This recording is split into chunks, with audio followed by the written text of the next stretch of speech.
Shalom peuple de Dieu, to pesibino mbote lisusu lelo na kombo na Yesu. Zambo asali biso ngolu tomona na lisumu kwa lelo azwa lokumu parce que belé peut-être baluka ki azala libosa etando eke ou bien alanda pe l'émission l'heure de la restauration, mais souffle devait permettre été même sous les lois koufi même sous azana ba soins intensifs.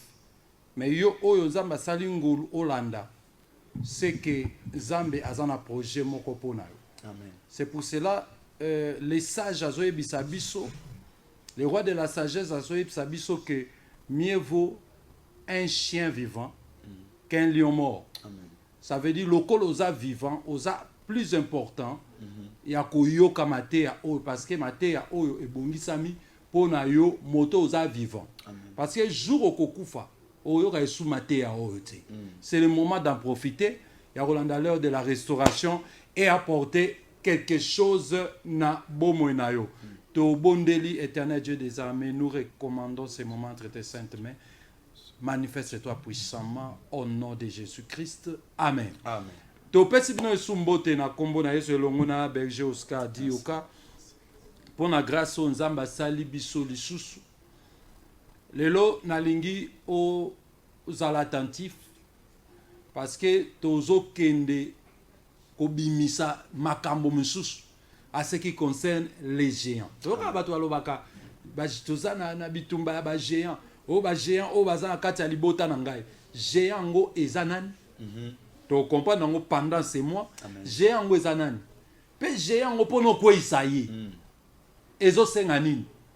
Nayoka pasteur mo azote alobi na Congo mobimba ezana moto mokote azana na capacité ya kokwesa ba démon géant kaka yemoko. Oh. Bon.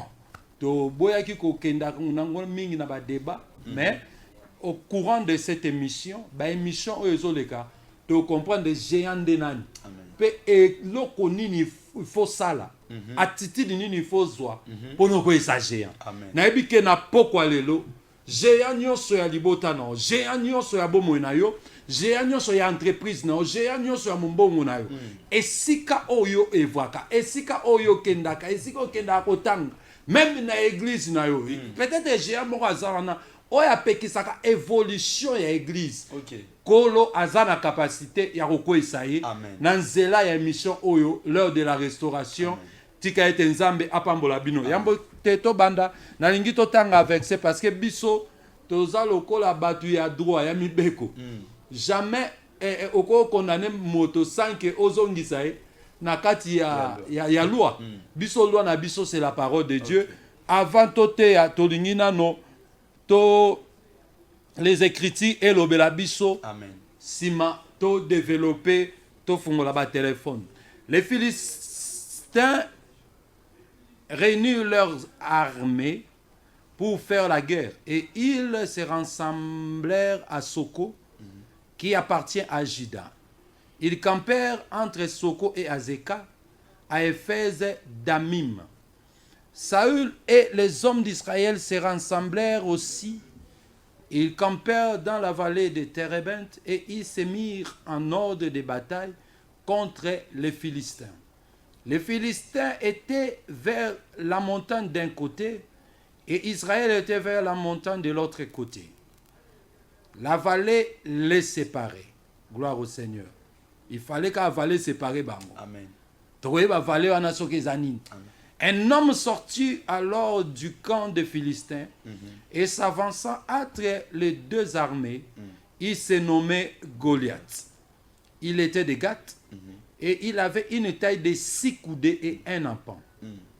Sur la tête était un casque d'airain et il portait une cuirasse à écailles au poids de 5000 cycles d'airain. Il avait aux jambes une armure d'airain et un javelot d'airain entre les épaules.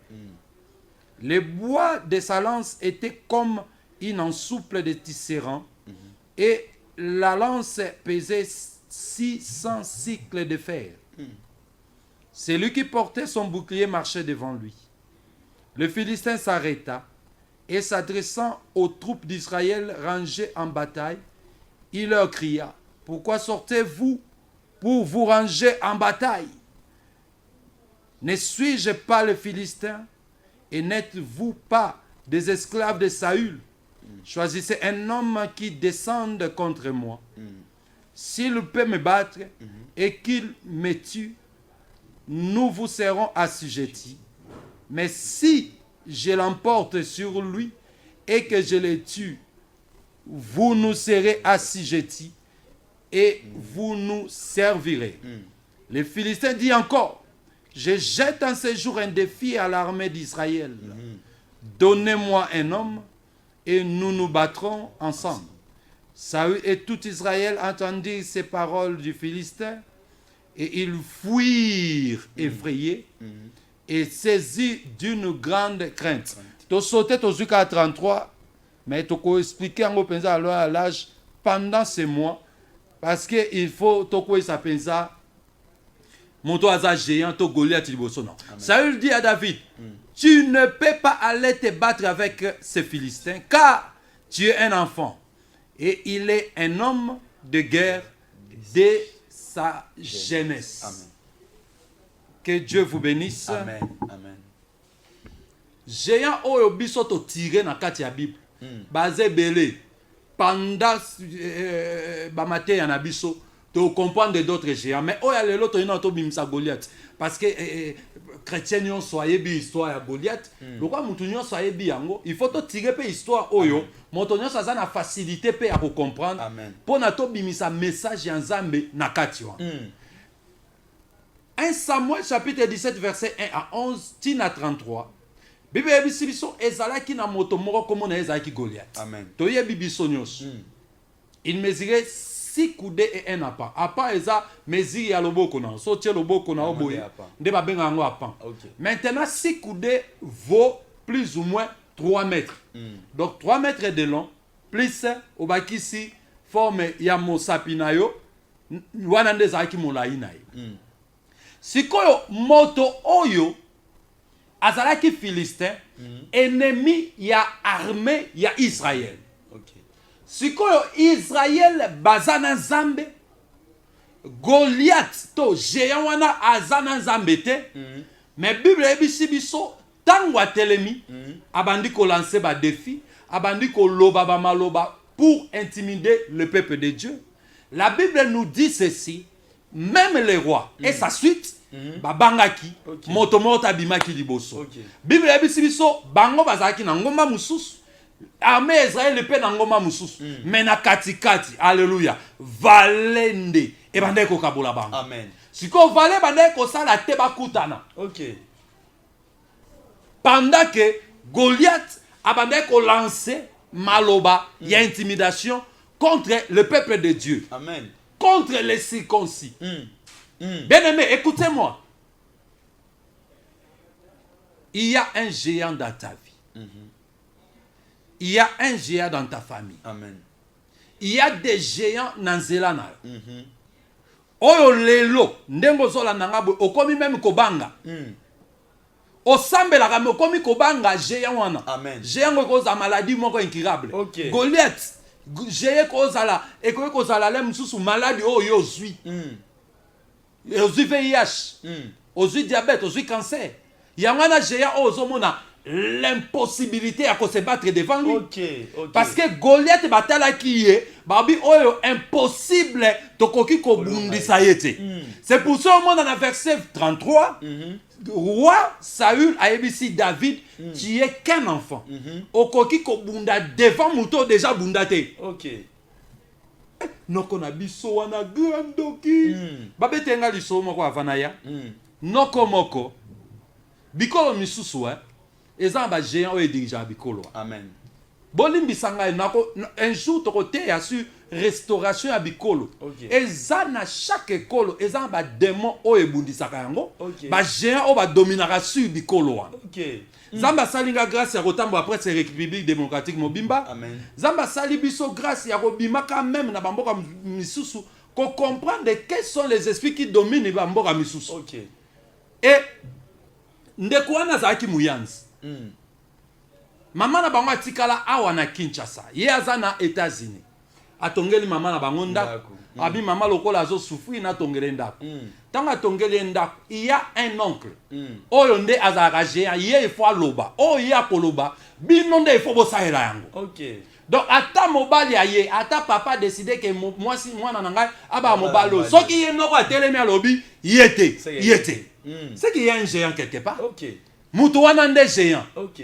Si lui ne décide pas, atabino bosali ndengeni, il faut voir recourir et panaye. Na pourquoi lelo? Yoza ya nzambe. Amen. Ozana se ya bokonzi ya moto moko te ya libotana. Amen. Ozana se ya bokonzi ya coutume to bokoko moko te oyo batia. Ba limite moko te oyo batia ke mutu moko ko koleka limite oyo. Amen. Yozali mwana ya Joseph. O nzambe alobaki na Joseph. Arbre na yo, ba étape nango eko déborder même ba mur. Yo il faut déborder ba limite o ba tia na kati ya libota na yo, na kati ya bikolo o yo zo vivre, na kati ya famille to ya quartier o yo zo vivre. Yo il faut o déborder, o dépasser ces limites là. Et ces géants là, comment na ezaki Goliath. Bible ebisi biso tango bandi koloba bango nyonso ba koti ko bang. Siko il faut koyeba. Pourquoi babangaki Goliath? Pourquoi babangaki ces géants-là? OK. Parce que il y avait 5 choses. Na kati ya Goliath et bandai ko bangi sa moto nyonso adversaire nyonso bandai ko te malibuso. OK. Le temps tanga ces 5 choses-là. Pendant ces mois, tokoye kola ces 5 choses-là. Amen. Yo tango ko comprendre ces 5 choses-là, oye bandai ko bangi sa peuple Israël devant Goliath. Yo ko comprendre ngo selon les écritures. Oko banga pe biloko wana mita noté. Oko tala ki moke na yote. Oko tala âge na yote. Oko loba ke esika baboti nanga balonga ki te liboso Goliath wana. Ngana kolonga yango. Na lingo so défi wana nangelongo. Esika ba congolais balonga te. Ngai na kolonga yango pe na kobimisa Congo on a gouffre. Tu es capable de le faire aussi. Tu es capable de le faire maman papa. Ngai na yo na lingi to croire. Amen. Que tango to comprendre les 5 signes oy. Oy banda obangi sa bana Israël devant Goliath. Sikoyo to kangisa ngo na les écritures. OK. Les écritures sikoyo etalisa yo que ces 5 choses là yo ko banga yango te. Soki yo bangi yango te ndo ziko ko sa Goliath. Tu sais le diable pour vaincre un homme ou bien même banana nzambe. Le diable utilise ba ruse oyo Goliath a utilisé. OK. Parce que quand nous voyons Goliath, nous voyons aussi le diable. Na kati ya Goliath. Amen. Première des choses. L'autre chose à 2. Amen. Oyo et salaki que peuple ya Israël. Toute une armée au bazananzan. Oso babimisi arche. Banguna bakimak. OK. Mais devant Goliath, batika robimisa arche te. Devant Goliath, bakoti bango nyonso namaki. Na roi, na sa suite, bango nyonso babatami. Ndenge mo na vi na yo, na yo, na bana na yo, na baboti na yo, bokoka ko tenir ferme te, bokoka ko longa bitumba o eza na kati ya libota na yo te.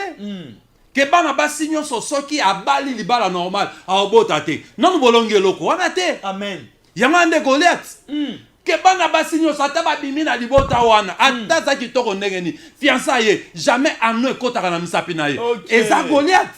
Siko lelo so to comprendre yango to comprendre que ba signe au 5 soki to longi yango to kolonga pe Goliath.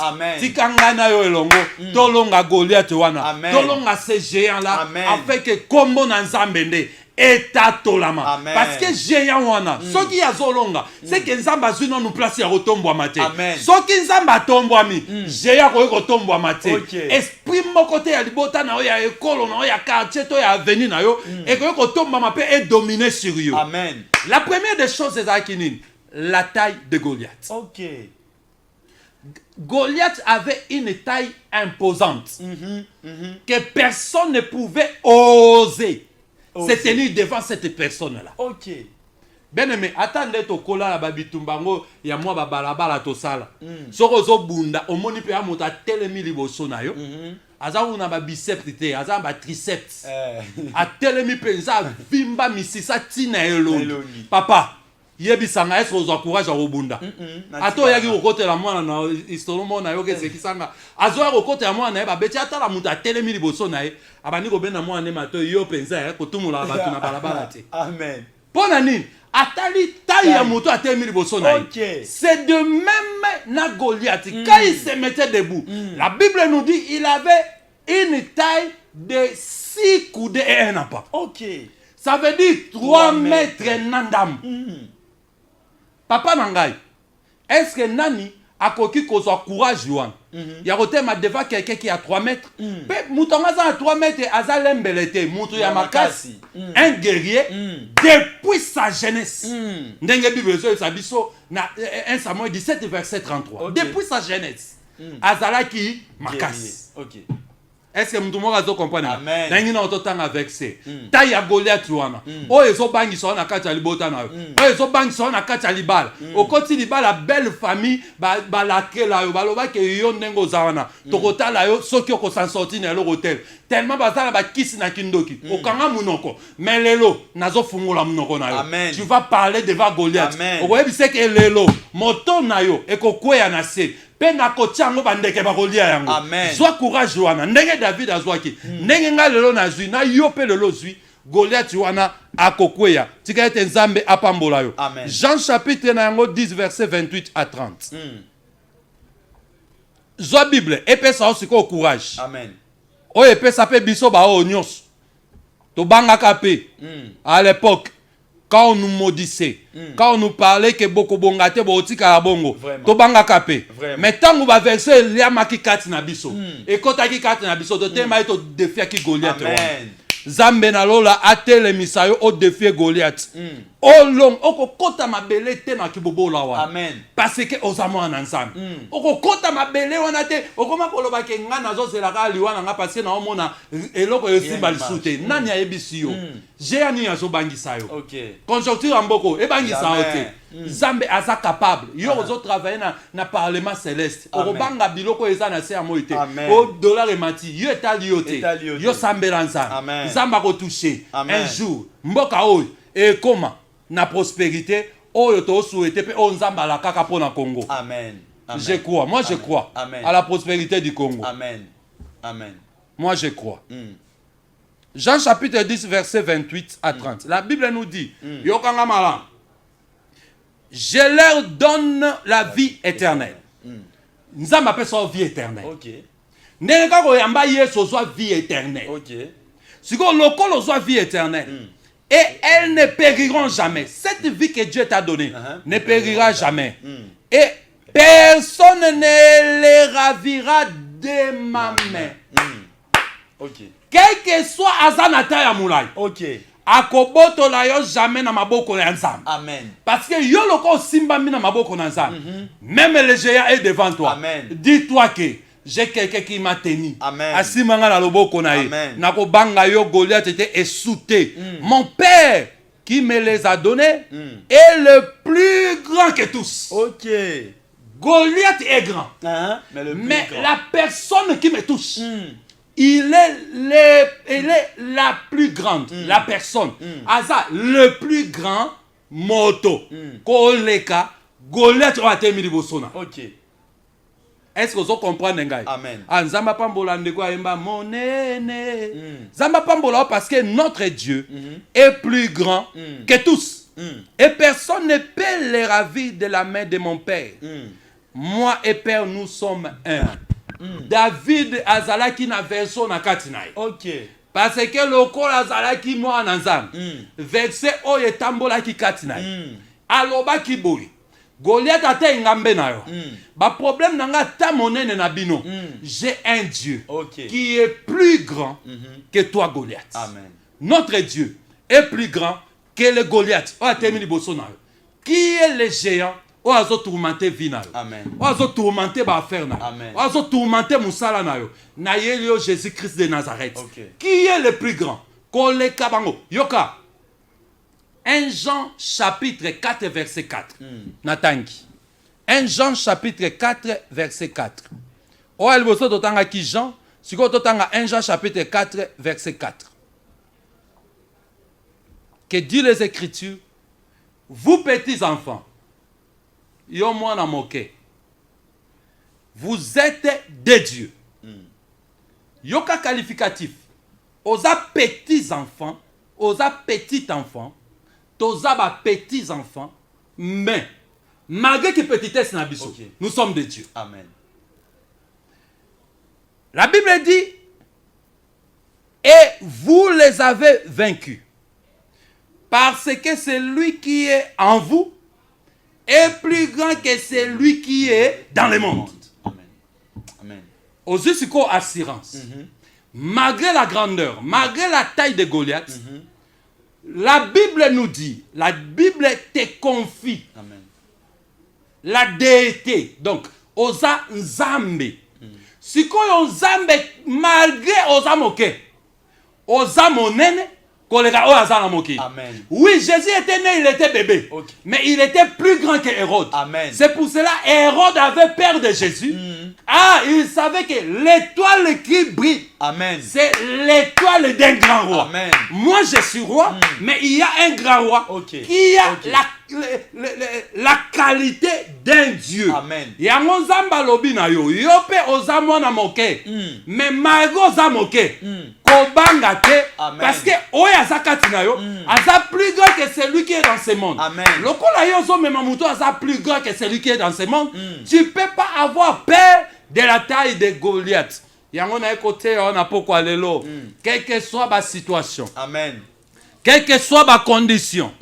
Yango eza monene, ezo bangisa yo, e bangisa yo ata mokete. Amen. Ozana makoki ya kolonga yango. Amen. Ozana makoki ya kokweyisa ye. Amen. Première des choses oyo bangisa peuple d'Israël, ezalaki ta ya Goliath. Nga pe na ye koyebisa yo loko aliboso ezo bangisa yo. Eza monene ya likambo oza nango. Amen. Ozo mituna na kosansorti nango ndenge nini. Likambo ezo senga nga montant tel. Salaire nanga ezalaka pas même 5% ya montant oyo ezo senga mawana.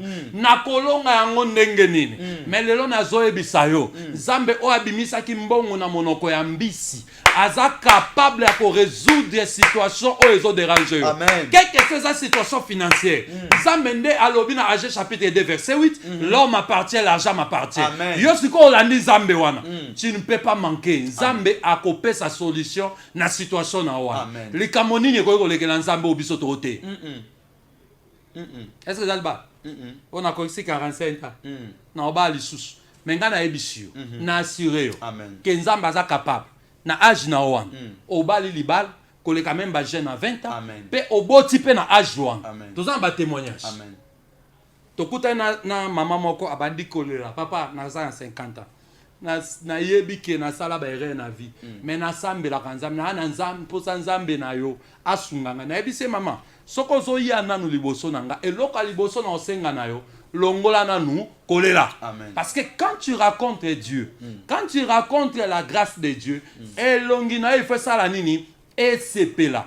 Toba to koti prier na ebise mama ane oyote anoto zokote Nzamba opeso mariage ola ta voile mama emoka bandi koseka abi papa na 50 ans soki ata mobali moko akozwa ngai atienga na ndako na kosepela azwa ngai atianga na ndako soki na bandi ko exiger makambo ya libala lokola naza mukolo aya kokima na ebisi sinon ma parole si et seulement si je suis un prophète de Dieu Nzamba kopesa libala okola taper voile Bejos Karaebi, Nzambe apambola mama wana. Na obenge mama parce qu'elle a 50 ans. Elle s'est mariée avec voile, alliance. Na minito yo, Nzambe apese ba na mibale pe kobota na esila.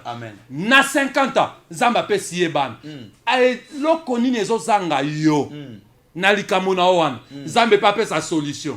Soki penza tu crois na malobo biso tozote Nzambe aza capable, Nzambe restauration aza capable ya ko changer situation ya vie na ya ko changer situation ya famille na yo quel que soit ba démon o dérange ko la lisu malamu te ko lota ka mibala butu basi ya butu soko la lipongi na yo si la kate parce que monde ara ko schéma e nyoso bazolanda yo e nyoso za kimiate Nzambe aza capable ka ngo lande mission oyo abengana ba esprit oyo ezo déranger fina yo un jour mwana moko yo otala biso alo Nzambe mtapese numéro soka lali ya mona ka ba mama misato balati rouge bazo ebise yo zo kufa bapesa même tant oya okufa a prier ndenge nyonso nzamba ebisi zoba numéro oyo kende koluka mwana moko boye Amen. kombo na ye prophète Jérémie tango akobondela mpo na yo Amen. baesprit wana etika yo Okay. aya koluka biso tozalaka na baberger tozalaka kutu na retraite zamba, oui. na zamba ya badara. Amen. L'enfant est venu avec sa mère et son père tobondeli pas même 20 minutes Ouais, ouais. et Dieu l'a délivré na esprit géant oyo combattre depuis azalaki na âge à 7 ans. Amen. Pe a commis na plus de 20 ans. Et Zamba za capable de reconnaître géant wana o azobundisa yo. Amen. Toke na on a régi avant to koba to funga ba téléphone. Bon mona lolenge Zamba azokoisa ba géant na ba vie pe ya bato. Tozuka moi deux images parce que le lota eza mingi te Zambe lolenga zo opérer ba miracle, ba délivrance, ba guérison miracle. Batu ya sida kobika, batu ya ba problème sérieux, Zamba zo pe sa solution. Toke na régi et pas ya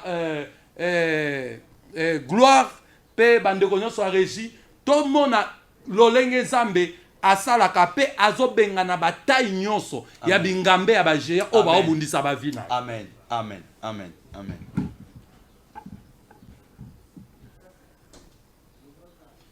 e Nzambe na lola aza na makoki ya kosala makambo oyo quels que soient les esprits Okay. oyo evanda na yo pendant ta molai ndeko oyo esprit etourmenté ye pendant longtemps pe azoloba nini ye akobalaka te et moi je lui ai dit na lansaki défi kaka na même kitwa wana kute pa na ngai te quelque part na lobi esprit oyo kaka lelo ekotika ye Amen. pe esprit oyo ezokende Amen. lokola yango eza Goliath totala soki kolonga Nzambe na biso oyo aza engambe likola bingambe nyonso elelo Nzambe avisita mwana oyo Amen. Nzambe avisita ye pe mibali bande koyoka ye solo baokima ye Nzambe abengana solo wana nyonso Nzambe abengana ba esprit wana nyonso oyo bande kosala ke géant wana achasser mibali nyonso oyo bazoye pa basi nyonso libota wana ya lobike ngande moto na bala bango moto moko te muso akoyoko ya kobala géant nini akoyoko telema liboso ya Nzambe oyo biso tosambelaka. Personne. Amen. Amen. Dieu est capable. Amen. Notre Dieu est capable. Amen. Téléphone efungami soko bengi tokoyamba yo soko bengi vraiment tokoyamba o ba numéro nyonso mibale eza na ba WhatsApp pe eza na na appel normal obengi ube otiki message tokoyeba kotanga yango pe kosunga yo si foko bonde ya pona yo en direct tokwesa nanu engambe wana tokwesa nanu moto oyo atelemi azo lancer défi na bana na Nzambe ke ye nde aza likolo ye moto akolonga ya aza te nani na kati ya libota na yo alansa défi nani na quartier oyo vanda alansa défi nani alansa même RDC au défi ke kobongaka te nani a lancé yo oyo zolanda ngai défi. La Bible nous dit 1 Jean chapitre 4:4 nde totangi Zambo oyo aza kati na biso aza plus grand que ba oyo baza na mokili. Amen. Qui est capable ya kokwesa. Amen. Géant wana ezaka Yesu Amen. Christo Nzambe na lola. Amen. N'habite berger Oscar. Qu'est-ce que tu peux dire par rapport à ces messages? Merci. Toyambana nous appelle oyo. Allô, bonsoir. Allô? Oui, bonsoir. Bonsoir. Obengi biso api kombo na oni tosani po na yo. Nabengi bino na commune na quartier Mikonga. Mikoni na fait. Nabengi bo prier pendant ngai na date ya déranger na zola la cliente c'est vraiment na fait une hôpital. Bon, après vraiment na zone bien ndako na student na rende mission na dino na CP Makati. Amen. Pendant ngai. Bon, nous faisons déranger na Makati na zola la cliente. Ok. Kaka lelo nde to osambela bo. Amen. Ozola la kimia. Amen. Nzambe na liko azo prouver que Amen. géant mon côté aza bokonzi likolo na ye mujina bwa Yesu na kombo na Yesu na ko ici géant nyonso o azo tourmenter vie ya papa oyo ye Goliath o a lancé défi na peuple ya Nzambe na kombo na Yesu na ko ici force na yo kaka ko banda lelo azolala na kimia pe azotalisa ke Nzambe o biso to osambela azali likolo na nyonso na kombo na Yesu Christo tobondeli bongo. Amen. Amen. Géant nini oyo a dérangé vie na yo olala rapongi te ke mutu moko azoyebisanga bi papa banda tobotama na libumu ya mama pe ya papa na biso ata moko te asala ata voyage ata ya ba Congo oyo Congo Brazzaville toyoka yango ka na lobi oyo quel niveau ya limite géant nini atelemi na vie ya bana oyo ba prospérité ba découvrir ata makambo misusu te tala na kombo na Yesu géant oyo atelemeli yo azana bokonzi te fa kweya na moko na lelo nani oyo atelemeli libota na ekendaka de l'impossibilité à impossibilité jamais possibilité komaka na kati ya libota na soki bandi eloko suka na nzela il y a un géant quelque part oyo azotourmente bino oyo azobangisa bino mais un Jean chapitre 4 verset 4 lelo ezotalisa yo ke yo za plus grand que ye oza nzambe ndenge oza wana liboso ya géant wana zwaka kakanda molimo okweisa ba géant nyonso oyo bazobundisa bomoi na yo.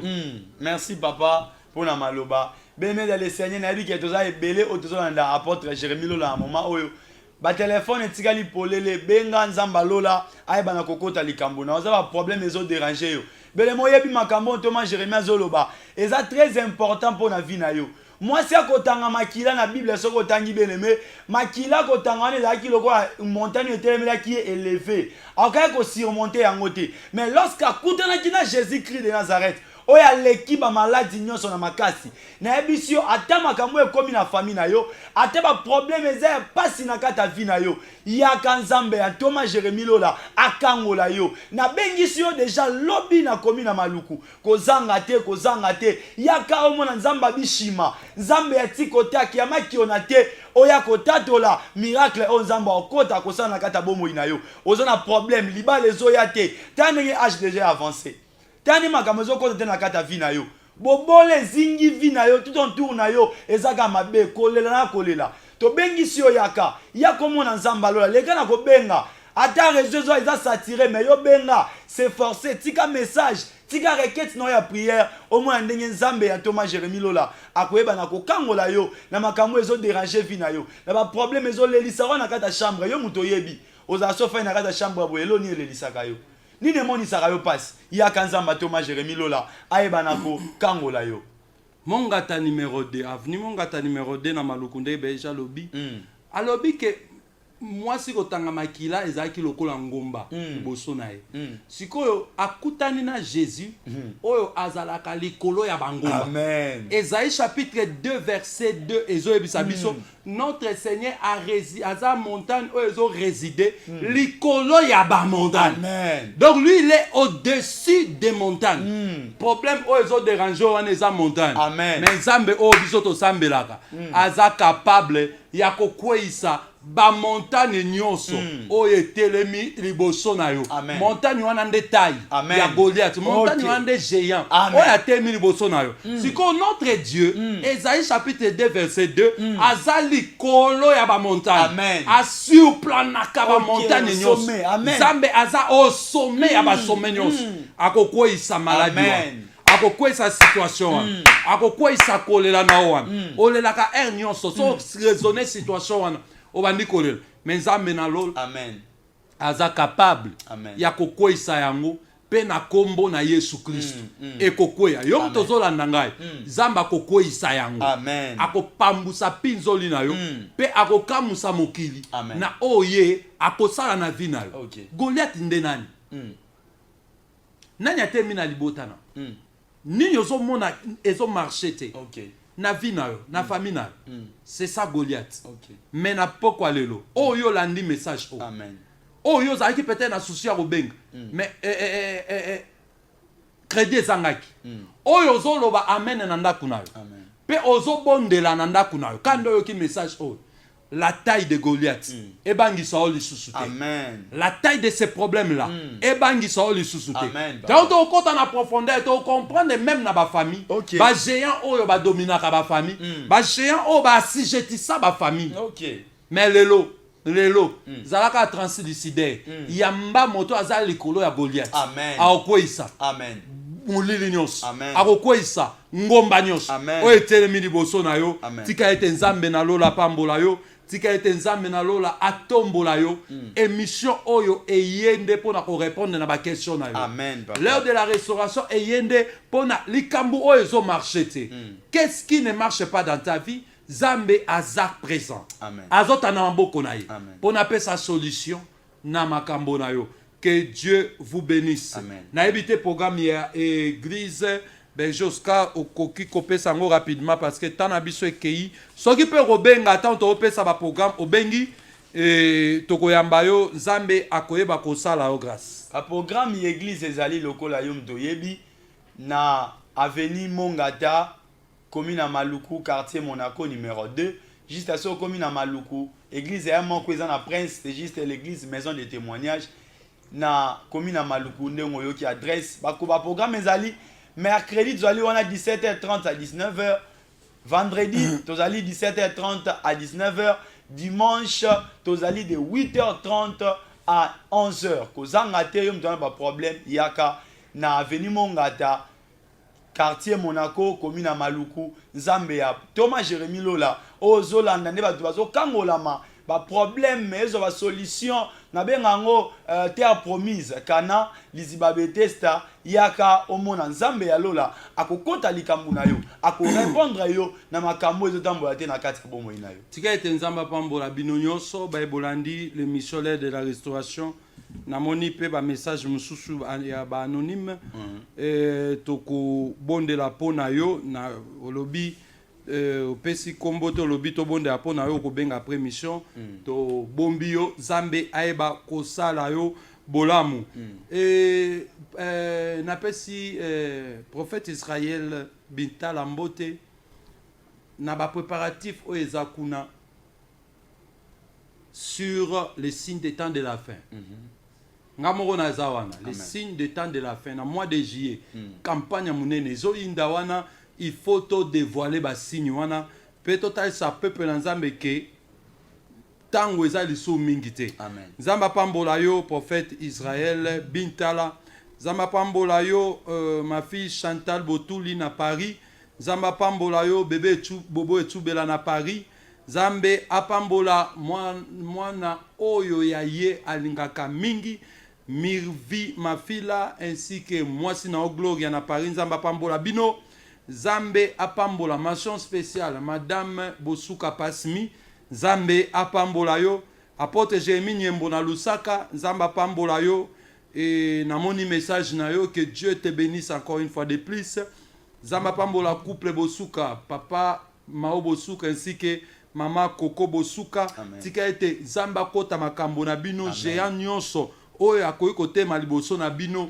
akweya ma fille Pamela Kande partenaire vraiment émission oyo na Londres que Dieu te bénisse ma fille géant wana akweya na sia makolo na yo et comme moment oyo yondo matela ye oyo nyata moto na ye Nzambe apambola yo Nzamba apambola ma fille Mama Brigitte Moseka na Londres Nzamba pambola pe lipasa na Chantal Moseka na Belgique que Dieu vous bénisse mes filles Nzamba pambola Amina Sidibé na Londres Nzamba tombola yo géant wana koisa yo oza déjà femme de prière koisa géant wana o mata likolo na ye Eric Mbwebwe Nzamba pambola yo papa nangai Nzamba pambolo makasi Mama Christelle Masoso ainsi que mobile na yo papa Mwanza Nzamba pambola bino nyonso inspecteur Lucien pe bino baye bolandi biso mama Beyangolo ma maman que Dieu vous bénisse Nzamba pambola berger Oscar na bino nyonso bozola na biso na régie Nzamba pambola gloire Nzamba pambola libota mobimba ya bana ya maison de témoignage boza éparpillé partout toyambi appel ya suka kolo akoyeba kosala bino bolamu akei insister tokoyamba yo Zambe apambola bino boza éparpillé partout au monde Zambe aeba kosala bino bolam l'émission l'heure de la restauration ndeto lobaki eye pona kokweisa nde géant amen eye pona etalisa ke taille ya géant wana yango te moto ezana makoki ya kolonga yo les géants oyo atelemi oazo proférer ba parole ya koluka ko humilier yo Nzambe na lola a humilié. Amen. Moto nyonso alukaka a humilié yo, Nzambe nde a humilié. Amen. Moto nyonso alukaka vi na yo ebeba esuka bongo. Nzambe nde asala retour à l'expéditeur. Amen. Lokola Nzambe na biso aza plus grand que ye. Tika ete Nzambe akweyisa misala na ye toyambi kobipete s'il vous plaît obengi biso tokoyeba koyamba yo to ko apporter requête na yo lobi to kobondela po na yo Nzambe akoya kosalelo bolamu Nzambe apambola bino nyonso baye bolandi biso toyambi appel à suka vraiment pour ato 4 émissions ndeko kobipete parce que eza appel et en direct obengi to bondeli po na yo et Nzambe asali yo grâce. Na évité ces perturbations à réseau. Topesi bino mbote lisusu une fois de plus. Tokutana jeudi prochain. Ozamba requête na ozaba problème benga. Numéro na biso to boya oyamba batute. Tous les jours toyambaka bato. Tous les jours toyambaka ba nyonso. Toyambaka yo benga Nzambe akoyeba kosala obolamu. Lobi tokutani na église maison de témoignage ya Maluku et Nzambe na lola akoyeba kosala obolamu. Toyambi appel à suka. Allô, bonsoir. Allô, bonsoir, papa. Oui. Bonsoir. Obengi biso api komo na onani? Na benga ngai. Oui. Papa, Dieu merci, na bengi bino na commune na quartier Mikonga et Fobangi. Oh, touti ko bondela. Oui, na tika. Oui, papa na ngai. Ah. En tout cas, c'était une émission na bino. En tout cas, Nzambe apambola bino. Bon, il y a vraiment ma tâche vraiment qui n'a dérange ma tâche. Nzambe akosala yo pe déjà sali yo grâce. Kaka na losambo to sali croire que Nzambe a sali déjà miracle déjà partir le signe à lelo au moins déjà le rola la kimia. Nzamba pambola. Amen. Merci. Merci. OK. OK, tosukisi wana Nzamba pambola bino tokutani na émission prochaine émission rediffusion déjà émission au Rolandango samedi na 6h15. OK. Tika ete Nzambe apambola bino ba nyonso boza rendez-vous na ngalobi boya er ya malamu po ete na yamba bino que Dieu vous bénisse. Amen. Ah zo benga, ça va bien.